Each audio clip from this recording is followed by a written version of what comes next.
నమస్తే. సోషల్ పోస్ట్కి స్వాగతం. నేను మీ సంధ్య. సీనియర్ పొలిటికల్ అనలిస్ట్ అడిస్మల్ శ్రీనివాసరావు గారు ఉన్నారు. ఆయన అడిగి వివరాలు తెలుసుకుందాం. శ్రీనివాసరావు గారు నమస్తే. నమస్కారం అండి. ఇప్పటికీ అంటే ఇప్పుడు టీడీపీతో కలిసి పనిచేయాలనుకున్నప్పుడు బీజేపీతో ఇంకా నాకు ఎలాంటి సంబంధం లేదు, ఏపీ ప్రజల క్షేమమే నాకు ముఖ్యము, కాబట్టి 600 అధికారం తెచ్చుకునేంత వరకు ఎలాంటి కిందికి దిగడానికైనా పైకి ఎక్కడానికైనా దేనికైనా సిద్ధమే అన్న క్లారిటీని ఎందుకు పవన్ కళ్యాణ్ గారు ఇవ్వలేకపోతున్నారు అనుకోవాలి? ఏమో రేపే నుండి ఇస్తాడేమో.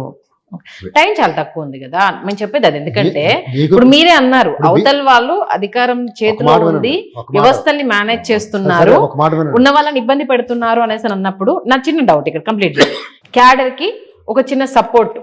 ఓకే, మేము ఈ ధైర్యంతో వెళ్తున్నాము, మా వాళ్ళు వీళ్ళకి సీట్లు ఇవ్వాలి వాళ్ళకి సీట్లు ఇవ్వాలనే దాని గురించి కాదు, కేవలం అధికారం కోసమే పనిచేయాలని ఫిక్స్ అయిపోయాము, ఇదిగో ఇది క్లారిటీ వచ్చేసింది, దూసుకుపోదాం అనుకుంటున్నాము అనేసి ఇప్పటి నుంచే గ్రౌండ్ లెవెల్లో ఫౌండేషన్ అనేది క్లారిటీగా వెళ్ళాలి. ఇక్కడ సీట్ల పంచాయతీ ఇప్పుడు అవతల వాళ్ళకి ఏం అవసరం అయిపోయిందంటే పెళ్ళి ఒకరితో సంసారం ఒకరితో, అక్కడ వాళ్ళతో ఉంటాడు, ఇక్కడ వీళ్ళతో ఉంటాడు, రేపు సీట్ల పంచాయతీ ఏందో తెలియదు. ఇప్పటికిప్పుడే సభల్లో జరుగుతుంటే ఇక్కడ ఈయన అభ్యర్థి అని చెప్పేసుకుంటున్నారు, మీటింగ్లు పెట్టుకుంటే జనసేన టీడీపీ కార్యకర్తలు కొట్లాడుకుంటున్నారు, చిన్న సన్న దొరికితే చాలా అధికార పార్టీ ఎలా వేసుకుంటుందో మనం చూస్తూనే ఉన్నాం.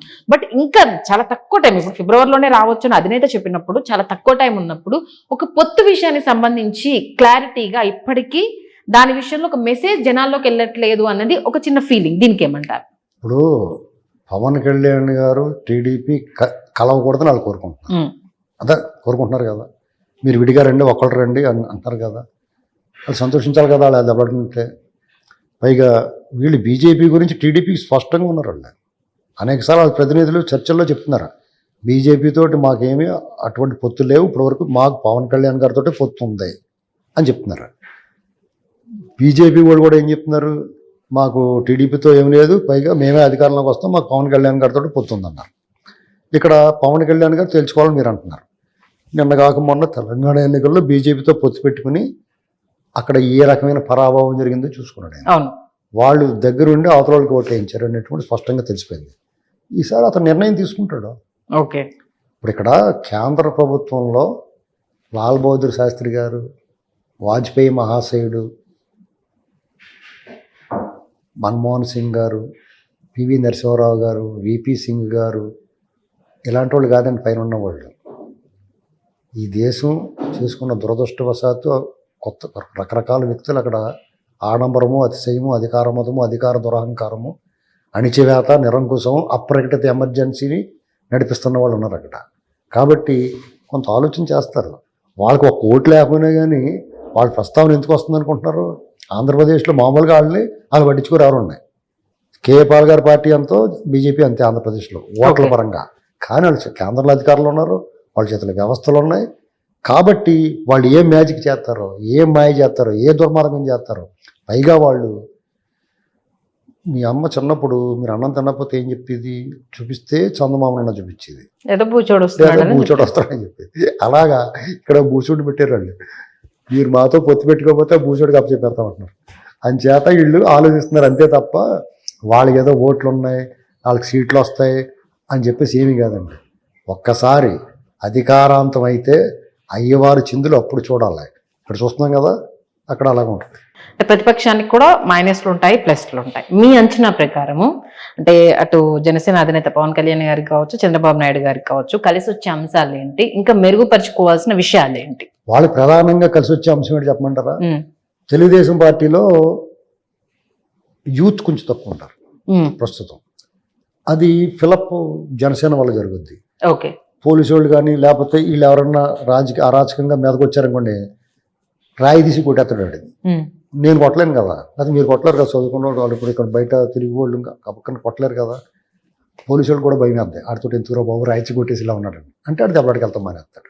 దెబ్బలాడికి వెళ్తాం మానేస్తే ఎవరు వాళ్ళు వేసుకుంటారు, వాళ్ళు ఇంటికి వెళ్తారు. సింపుల్. వాళ్ళు సరి చేసుకోవడానికి మనం ఎవడని చెప్పడం. సరి చేసుకోలేదు అనుకోండి, ఓట్లు అయ్యి అక్కడ సరి చూసుకోలేదు అనుకోండి, ఎమ్మెల్యేగా నిలబడి వాడు, ముఖ్యమంత్రి అయ్యి వాళ్ళు, మంత్రులు అయ్యి వాళ్ళు చూసుకోవాలి. మీకు నాకు టెన్షన్ ఎందుకు? ఓకే, అవునా కదా. అంటే ఎంతో కొంత ఇప్పుడు బాధ్యత అని మీరు అనుకుని వచ్చినప్పుడు దీంట్లో కొంత లోపం ఉంది, దీంట్లో చాలా బాగుంది అనేసి అని. టీడీపీ వాళ్ళు ఎందుకంటే ఇప్పుడు మీరు ఒక బాధ్యత అనుకునే కదా ఇప్పుడు ఇన్ని ప్రశ్నలు అడుగుతున్నా, మీరు ఎందుకు సమాధానం చెప్తున్నారు? ఏపీలో నాకు ఇది నచ్చలేదు కాబట్టి మార్పు రావాలని కోరుకుంటున్నారు కదా మీరు. నేను సలహా ఇవ్వలేనండి వాళ్ళకి, కానీ సూచన చేస్తాను. ఓకే, ఎలాగంటే ముదర తేలిలాగా నల్లగొండ నుంచి కాకినాడ పోర్టుకి వెళ్ళి బండరాళ్ళ కొంతమంది అడ్డం ఉంటారు టీడీపీలో. వాళ్ళ అనుభవాన్ని పార్టీ ఉపయోగించుకోవాలి. ఎన్టీ రామారావు గారి లాగా కొత్త తరాన్ని పరిచయం చేయాలి ఓకే రాజకీయాల్లో. వాళ్ళు ఇప్పుడు వేవ్ ఉంది కాబట్టి వాళ్ళు గ్యారంటీకి వెళ్తాడు. అక్కడ వ్యక్తితో సంబంధం ఉండదు.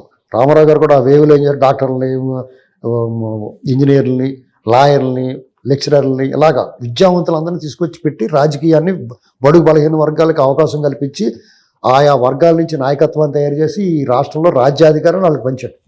సామాజిక న్యాయం చేశాడు, సామాజిక చైతన్యం తీసుకొచ్చాడు. అలా ఇంకో అవకాశం చంద్రబాబు గారికి వచ్చింది. అలాంటి అవకాశం కల్పించాలి.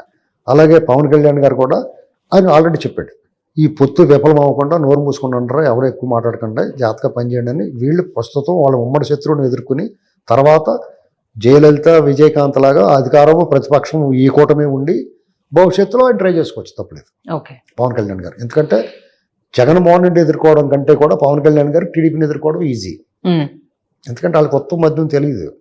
ఇప్పుడు వాళ్ళంతా కసకస కంబొట్లు వెళ్ళండి కాబట్టి వాళ్ళకన్నా వీళ్ళతో ఈజీ. కాబట్టి భవిష్యత్తులో పవన్ కళ్యాణ్ గారు కూడా అవకాశం ఉంటుంది. థ్యాంక్ యూ శ్రీనివాసరావు గారు, అడగగానే వచ్చినందుకు. అండ్ ఏపీ ప్రస్తుత పరిస్థితులు అలాగే స్థితిగతుల గురించి మీ మాటల్లో చాలా క్లియర్గా తెలియజేశారు. మీకు ధన్యవాదాలు.